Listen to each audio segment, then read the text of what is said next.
I began working for President Reagan when I was in my early 20s. I worked at the White House for the last year of the administration, and then I traveled to Los Angeles and moved to Los Angeles with the Reagans.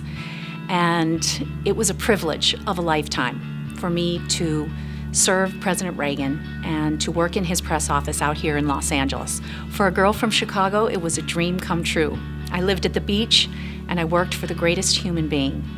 A lot of people have asked me over the years, what was he really like? He seemed like such a great guy.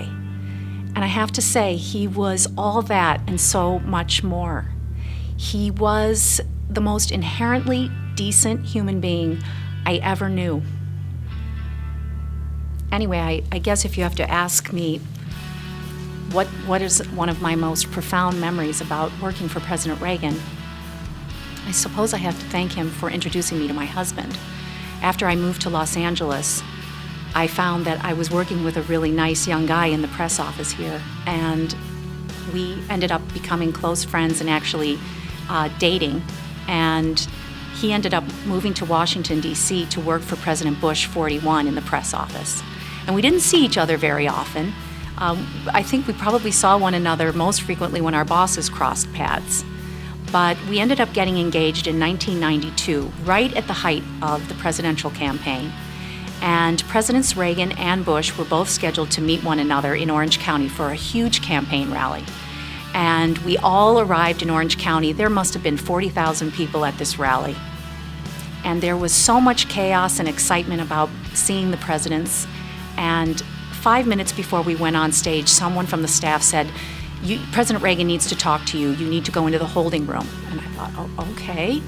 And we meandered over to the holding room very reluctantly. The door opens, and there are both presidents standing there, ready to congratulate us and greet us on the occasion of our engagement.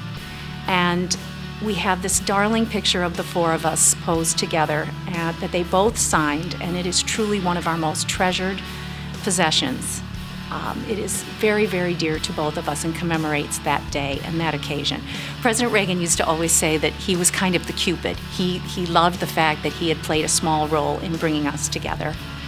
And while he couldn't attend our wedding, which was held in Chicago the following year, he did send a video, and his charm and wit were evident in that video, and we still have it and cherish it today.